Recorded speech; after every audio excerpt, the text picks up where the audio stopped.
On Citrus TV News, Whitman Dean Kaviach arrested on prostitution charges. And a raise in prices that is affecting all students. All that and more, Citrus TV News starts now.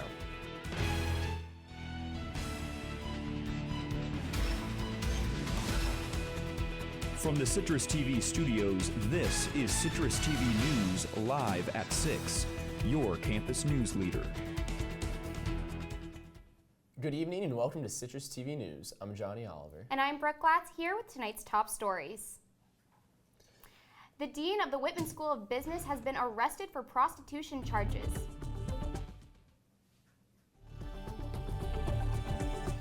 The dean of the Whitman School of Business has been arrested for prostitution charges. It happened on Tuesday, but the news was only made public this afternoon. Nick Papantonis reports from outside the Whitman School with the community's reaction.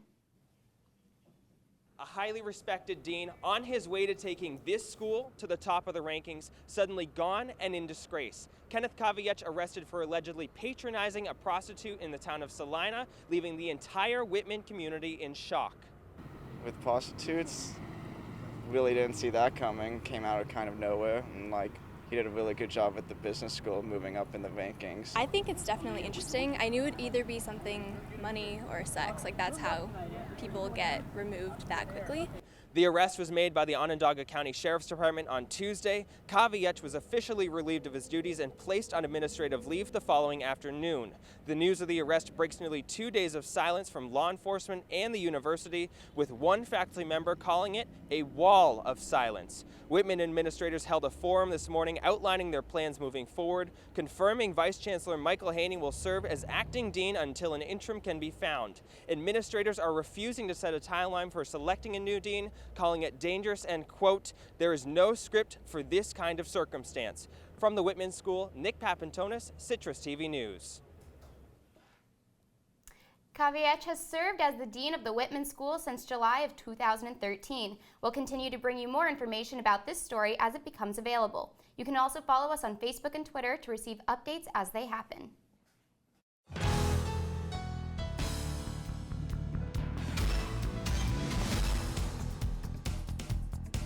You may have not noticed it since returning to campus this semester, but food prices have slightly increased. These include smoothies, pizza, and vending machine drinks. And students are not surprised by the increases. Citrus TV reporter Brendan Tierney has how students will be affected by the change. I wouldn't be surprised, honestly. You can see just out here we have a brand new walkway that someone needs to pay for. So unfortunately, that's just kind of like the way of tuition in general, and everything kind of goes up year to year. I believe it because it was already outrageous. Not outrageous, it was expensive. Paying I guess $4 for a sandwich that probably costs $1.50, I guess. Although a price hike is somewhat expected, students are not happy having to pay more for items they buy on a daily basis. A typical coffee at newhousesfood.com will cost you 20 cents more this year than last, and that worries some students. Or do we have to pay more for things just as simple as coffee? It's ridiculous already, the prices, so if you're going to keep bringing up the price, I think there's some way that it should come back to the students. The concept of bringing resources back to students was a reoccurring theme I noticed today. With tuition and other expenses rising for students, some wondered how to pay for the increases. It digs into your wallet, and if not your wallet, your parents' wallet, or down the line, if you're seeking financial aid, you're going to have to pay for it eventually. We already pay out the wazoo to go here, so why make us pay in the front end and the back end? Food prices normally increase about 10 cents every summer. However, this year some prices increased more due to an increase in labor costs. We should note some prices are controlled directly by Syracuse Food Services, while other vendors like Sbarro set their own prices and the university has to comply with it. SU Food Services declined a request to comment on this story. If you're looking for the financial aid office this year, you might be a little confused when you can't find it in Archbald North. That's because the office is now located in Bound Hall in a brand new office space. Noah Wolf was around to check out the new scene. While many have noticed the new University Place promenade this year, it was hardly the only renovation done on campus over the summer. One notable job that may have gone relatively unnoticed is the move of the financial aid office to Bound Hall on the Quad. Financial aid counselor Shelley Sipley admits she's a fan of the move. I love the space. I think it's a better space to bring our families. It seems like all of the students and families that have been in so far have been pleasantly surprised at the difference between here and Archbold.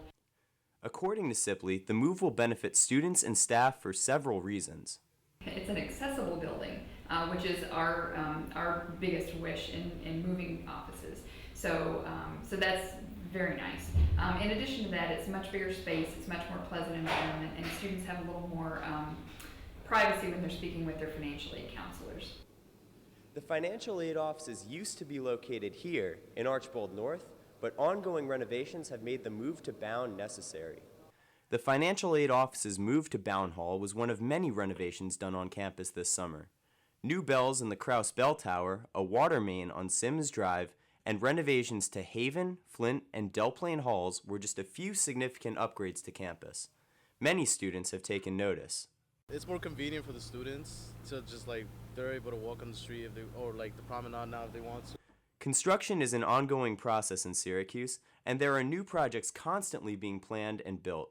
It will certainly be interesting to see their development. Noah Wolf, Citrus TV News. As the summer construction projects continue to wrap up, we'll have more information for you as it becomes available. The SU community is buzzing with excitement over homecoming weekend. There will be a series of events happening tomorrow, starting with an exclusive tour of the Krause College's historic chimes. The tours will begin at 8 a.m. and all alumni are welcome to join. The Orange Central Homecoming Tailgate will take place from 1 to 3 p.m. tomorrow on the Quad, followed by the football game between SU and the University of South Florida at 3:30. Homecoming court includes 10 seniors who were nominated by their SU peers. The winners will be announced tomorrow night's football game. And coming up, we have what Trump said about President Obama. And Apple released the highly anticipated iPhone 7 today. Citrus TV News will be right back. Alumni were treated to beautiful weather today for the first day of homecoming weekend, but rain is coming our way. Stay tuned to Citrus TV News for my full weather forecast coming up. This is the story of a boy who didn't talk for a long time. The boy liked things to always be the same. Any changes would scare and upset him. The unknown was an unfriendly place. The boy was very sensitive to lights and sounds. So he built secret hiding places where they couldn't get in. The boy didn't like looking people in the eye. He wasn't trying to be mean, it just made him feel uncomfortable. Sometimes he would flap his arms again and again. One day, I found out I have something called autism. My family got me help. Slowly, I found my voice and learned all the ways I could live with it better. Early intervention can make a lifetime of difference. Learn the signs at autismspeaks.org.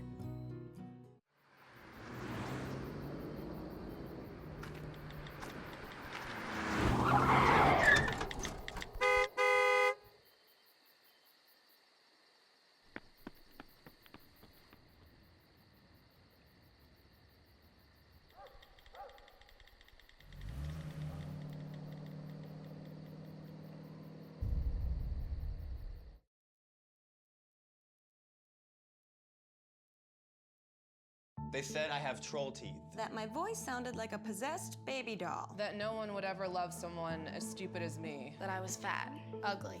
Disgusting.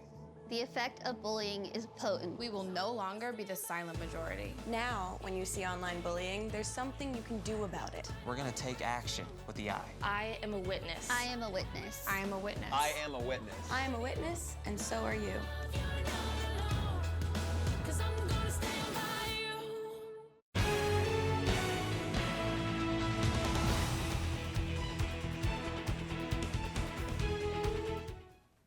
Today, Trump admitted that President Obama was born in the United States. This comes after years of false claims from the Republican nominee that Obama wasn't born in the U.S. and he needed to release his birth certificate. The announcement came with more controversy from Trump when he claimed that Hillary Clinton started the birther movement. Clinton responded to the birther movement claims by expressing her negative feelings towards the Trump campaign. In Missouri, it is easier to carry a gun now as state legislation made it legal. The public now can carry a gun without a permit or have any firearm training. Missouri is the first state since 2011 to pass the controversial law. It includes a stand-your-ground provision that allows invited guests or babysitters to use deadly force against home intruders. The new law will be starting on January 1st and is celebrated by the NRA. However, according to St. Louis Post-Dispatch, Missourians cannot openly carry a gun in courthouses, jails, polling places, and some businesses. An Atlanta judge has ruled against Nick Gordon and Bobby Christina Brown's wrongful death lawsuit. The Superior Court judge signed an order that says Gordon has failed to meet several court deadlines and that Brown's estate wins by default.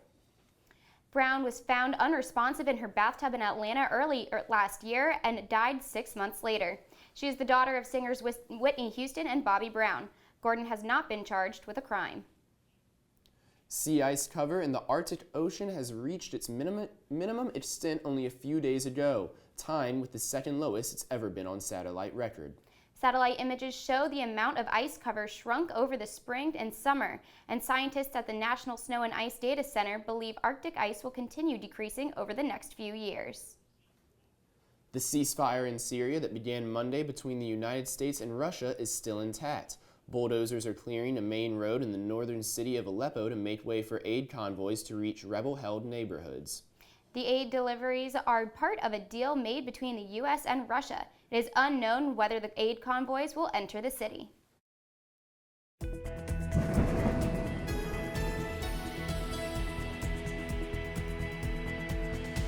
Well, the temperatures seem to have been cooling down lately.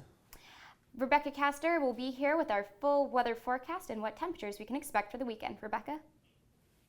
Thanks, Johnny and Brooke. Yes, we did have cooler temperatures this weekend, but don't expect fall to be here quite just yet. Right now, we're experiencing temperatures of 75 degrees with partly cloudy skies.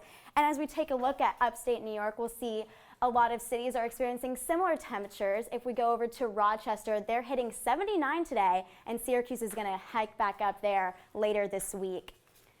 If we take a look at our surface map, we'll see right now we're having a high pressure system, but later this weekend we're going to have a low pressure come in, bringing rain along with it. This rain is coming from the storms that are currently hitting Michigan right now. Later this weekend, these storms are going to come our way, causing the rain to come hit Syracuse.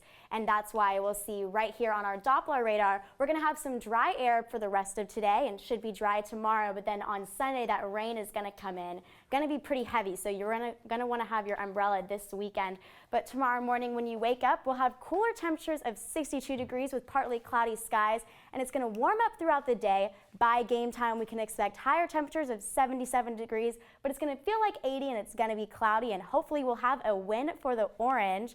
And as we take a look at our 5-day forecast, we'll see a high of 79 degrees tomorrow with a 20% chance of rain. And then as we go into Sunday, there are those showers, a high of 78 degrees with a 90% chance of rain. And Monday, 78 degrees as the high. Tuesday, clearing up with the skies, and we'll have 78 high. And Wednesday, high of 75 degrees and sunny skies. All right, Rebecca, so how much rain can we expect this weekend with all of our guests coming in? Yeah, unfortunately, it's going to be a rainy weekend. Saturday is our best chance at clear skies. We should only see some light showers throughout the day, but Saturday night, we're expecting heavy storms to come in and for them to continue throughout Sunday and into Monday. Rebecca, with all the rain, can we expect cooler temperatures soon? Unfortunately, no. I wish I could say yes, but we're going to see a hike back up in temperatures this week, and we actually won't see those fall temperatures where we're wearing leggings and sweaters until middle of October. So speaking of fall, when can we expect to start seeing some fall foliage? Yes, Brooke, I love to see the fall leaves all around campus too. Usually we're seeing them in the beginning of October, but this year I wouldn't expect to see those leaves turn until mid-October. Oh, wow. Thanks, Rebecca. Coming up, a first for Twitter and the NFL. We'll have all of that and more when we come back.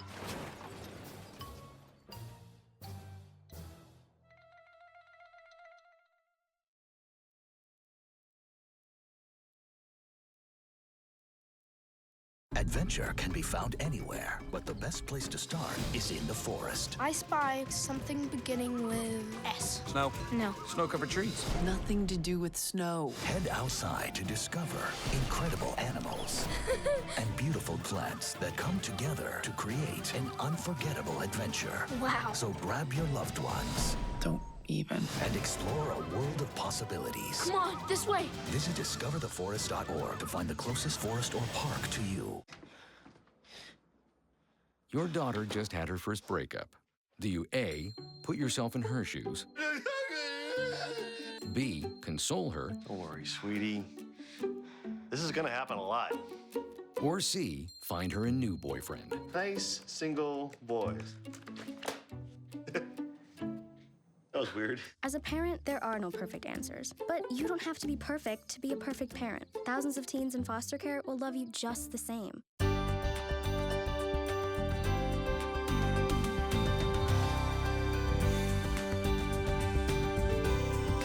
Hand, foot, and mouth, a disease common in children, has hit Florida State University. The disease causes mouth sores, high fevers, and rashes on the hands and feet.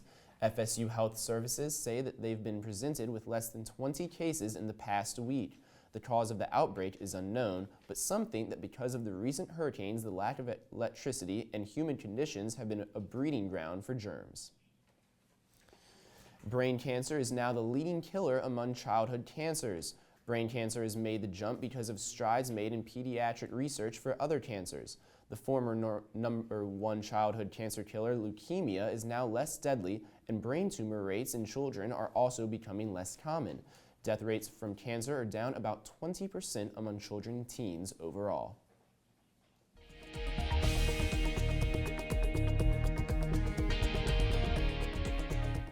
Twitter made its Thursday night football debut last night. The new partnership between the social media platform and the NFL is making sure that you won't miss any matchups. Twitter paid $10 million for the rights to broadcast 10 Thursday night football games this season. Other than being able to watch the game on your phone from anywhere, viewers will also be able to look at their Twitter feed and even send tweets out during the games. And the Federal Reserve is reporting encouraging news about the American wealth. U.S. household wealth rose in April through June quarter this year, along with rising values in homes and stocks. Americans are taking on more debt, which may show people are more confident about their ability to handle debts. The housing industry alone saw a $474 billion increase. Wells Fargo is still undergoing investigation of the House Financial Services Committee for the opening of millions of fake accounts. The committee is now requesting documents from Wells Fargo concerning sales. The CEO of Wells Fargo will also be testifying at a Senate banking hearing later this month. Today, Apple's iPhone 7 was released in stores. Destiny USA Mall saw lines today, but there were only a limited number of phones available and many left empty-handed. The 7 Plus and 7 in jet black were sold out in the pre-order, and none were available in stores today. This new iPhone is supposed to be one of the biggest updates yet, including being water-resistant and removing the headphone jack. And the Associated Press added two additional news organizations are suing the FBI over the hacking of the locked iPhone involved in the San Bernardino case this year. They are looking for information on the FBI's unidentified vendor who hacked the phone, including information on how much the FBI paid. The suit was filed today under the Freedom of Information Act. It comes after the FBI previously rejected requests to release any information to news organizations. Coming up in sports, the Bills shake up things on the sidelines, and SU football looks to get back on track on homecoming weekend. All that and more after this. Well, Thomas, you've got pre-diabetes. But with more exercise and a change in diet, it can be reversed. I've tried exercising. It just makes me hungry for bacon. I love bacon, too. And who really likes to exercise? Not me. Me neither. Nobody. So we're good? What? Oh, you still have pre-diabetes. Big time.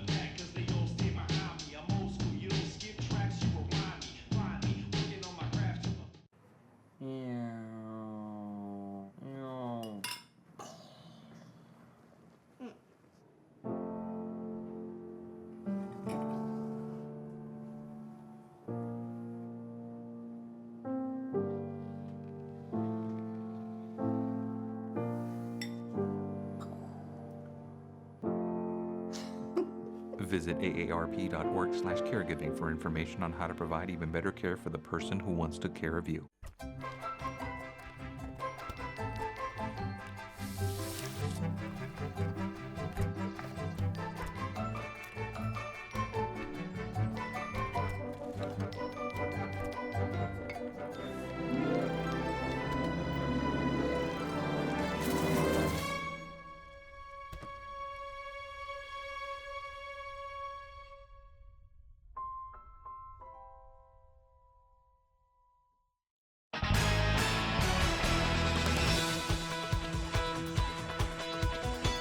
Hi, I'm Marco Sochi. Bills offensive coordinator Greg Roman was fired today. The firing comes after the team started the season with a record of 0-2. Roman was the highest paid offensive coordinator in the NFL. He'll be replaced by running backs coach Anthony Lynn. And as for the game that led to Roman's firing, that was last night as the Jets beat the Bills 37-31 in Buffalo. Gangrene's new running back Matt Forte hit the century mark on the ground and scored 3 touchdowns on the night. New York quarterback Ryan Fitzpatrick added 374 yards through the air and a touchdown as well. Now, Buffalo did pull together almost 400 total yards of offense, but it wasn't enough to get the win or spare offensive coordinator Greg Roman his job. The win moves the Jets to 1-1 and the Bills to 0-2. Former Syracuse football and lacrosse star Jim Brown is on campus this weekend to receive the 2016 Aarons Award. The award is the highest alumni honor bestowed by SU and is going to Brown for excellence in athletics and social activism. The running back played 9 seasons in the NFL, winning 4 MVPs and making the Pro Bowl in each season he played. It'll be a busy weekend for the Hall of Famer. He receives the Aarons Award tomorrow, and on Sunday, Brown is scheduled to be in Cleveland as the Browns unveil a statue of him outside of First Energy Stadium. Jim Brown's former team, Syracuse, takes on South Florida tomorrow in the Carrier Dome at 3:30 for homecoming weekend. The Orange is coming off a bad 62-28 loss to Louisville, but head coach Dino Baber stressed that the team must look forward, not back. The one thing that you want to do as a football coach is you want to always make sure that a team only beats you once. You can't let that thing linger around. It only counts as one loss, and if you let it linger around too long, they can beat you twice. We've got to regroup. You know, obviously that was a stunning knockout. We need to regroup and to make sure that we control the things that we can control so we can put our best foot forward against South Florida. South Florida presents its own challenge, though. The Bulls rank in the top 20 in total offense. More of the same from SU women's soccer as the team picked up win number 7 in its last 8 games yesterday. Syracuse and Buffalo at SU Soccer Stadium. Let's get to the highlights. 6th minute. Here we go. SU and Buffalo, as I mentioned, at SU Soccer Stadium. 6th minute, SU keeper Courtney Brosnan turns away. Carissima Catrona right here, and no score just yet. 31st minute, SU's Jessica Vigna tries from distance. That's blocked away. Still scoreless on the hill. Chance for the Orange in the 36th. The corner goes on top of the net. And finally here, 63rd minute, the cross in front is deflected. Sheridan Street puts it home, 1-0. SU, 90th minute here, breakaway goal for Alana O'Neill. That's the dagger. Syracuse on to win this one 2-0 over Buffalo. On the men's side, the 5th-ranked Orange hosts number 15 Boston College tonight at SU Soccer Stadium. Syracuse is looking for its 7th straight win to start the season as they take on the Eagles. It'll be a rematch of last year's NCAA tournament quarterfinal. SU, of course, won that one to advance to its first Final Four in program history. The opening whistle tonight is slated for 7 o'clock.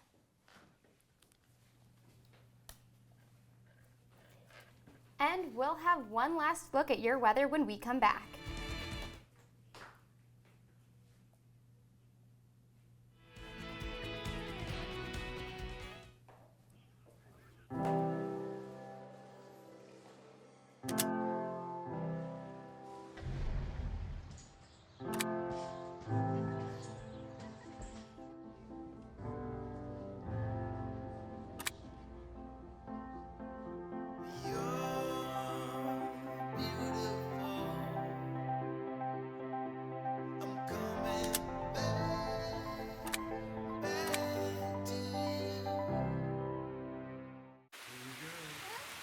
Here we go.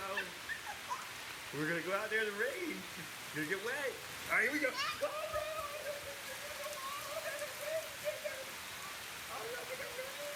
Okay, quick. Oh, yeah, yes. So much fun.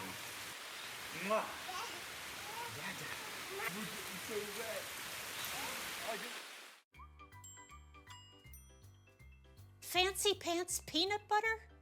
A big screen television? You haven't even bought a sofa yet. A motorcycle? When your father finds out, he's gonna flip his shoes with 2 buckles? What do you even need 2 buckles for? Mr. Big Shot, buying whiskey shots for everybody in the bar. From the looks of it, I'd say nobody even remembers. Feed the pig. They said I have troll teeth. That my voice sounded like a possessed baby doll. That no one would ever love someone as stupid as me. That I was fat, ugly. Disgusting. The effect of bullying is potent. We will no longer be the silent majority. Now, when you see online bullying, there's something you can do about it. We're gonna take action with the I. I am a witness. I am a witness. I am a witness. I am a witness. I am a witness, and so are you.